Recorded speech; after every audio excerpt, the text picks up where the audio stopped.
Hi, this is Dr. Carl Hansen. Today's going to be a video, kind of an update on things that we have always been trying to fight for in the direct primary care physician community.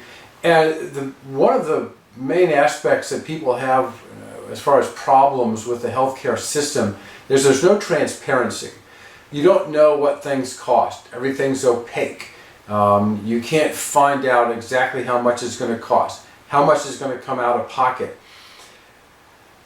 Charges are inflated. Hospitals and insurers act to actually inflate charges. Now remember, you can have the cost of an item or a procedure or a process, the actual cost, but then a hospital or a physician can charge whatever they want. So a charge is something that's strictly made up out of thin air. And it's not unusual that you'll see hospitals charge what a lot of consider 4 times, 5 times a reasonable rate for a particular service.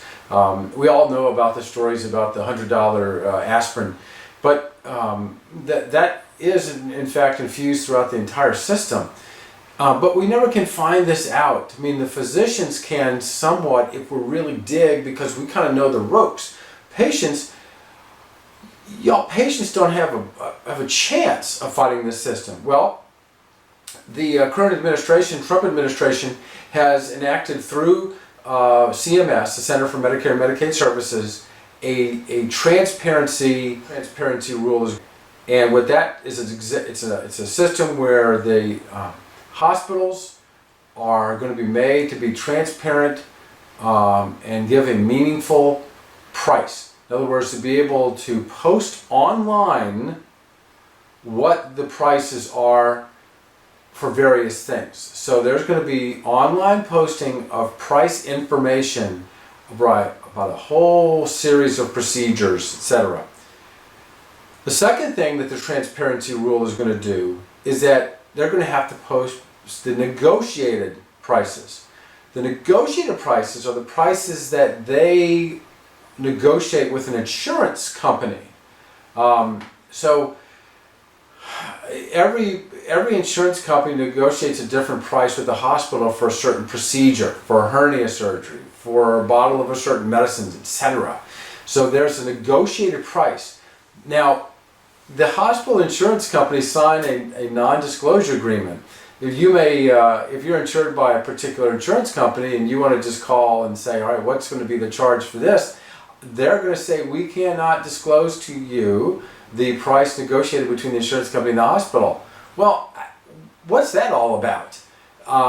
So no transparency, and trust me, they want it that way.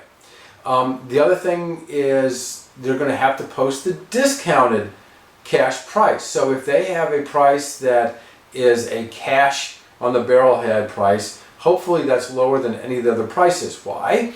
Because if you pay cash to a hospital or to a facility, then they don't have to bother going through the claim filing mess and have to wait for collections and stuff. So there's no administrative cost. If you just pay them $200 for something, then it's a done deal. They don't have to do anything with that. The other item, the fourth item that's going to need to be posted is the minimum and the maximum negotiated prices. I said different insurance companies negotiate different prices with certain hospitals. Well, the hospital is going to have to post for any particular procedure or item, what the minimum price is that they've negotiated with an insurer and what the maximum is. Sometimes those two, you would think they're going to be around the same ballpark. They can be wildly different. Sometimes the reimbursement is on the low side, and for the same procedure from a different insurance company, it's on the high side. And then the other thing that they're going to have to do is that they're going to have to come up with a list of 300 common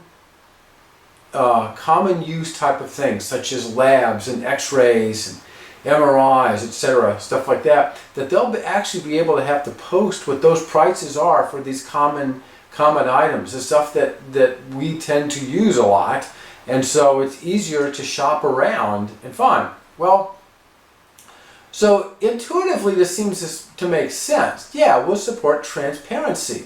Isn't that good?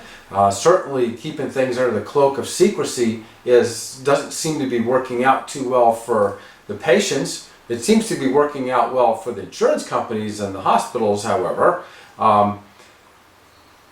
Maybe not strangely enough, the American Hospital Association and many insurers oppose this transparency rule.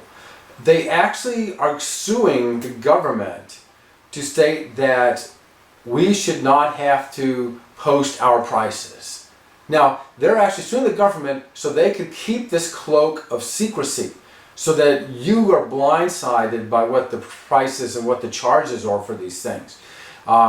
They say that this may, having posting different prices may confuse patients. Well, I would say that physicians are often confused about these prices, and I know the patients are very much confused these prices. You don't know until you get hit one in the side of the head.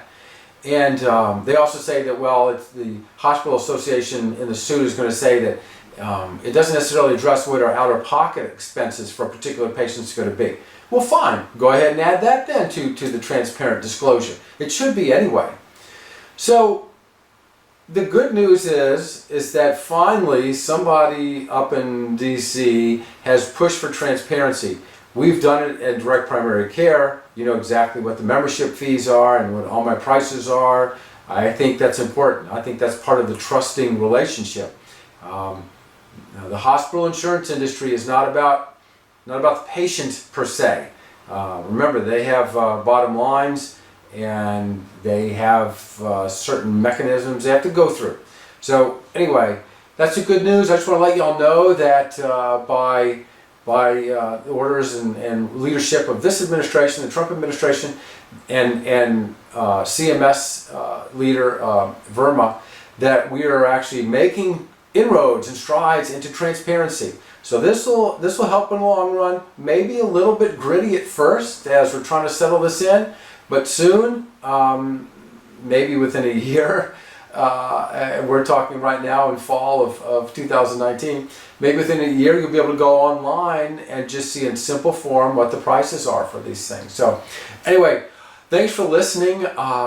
This is good news. It may not immediately affect us, but it's really good news so that we can get this healthcare morass out in the open.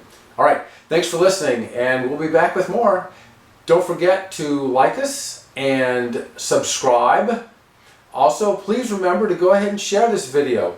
A lot of other people who are not members of our practice, they also don't know about this, and this could be of some help with them. So please share this, and thanks for listening. All right, good night, y'all. Bye.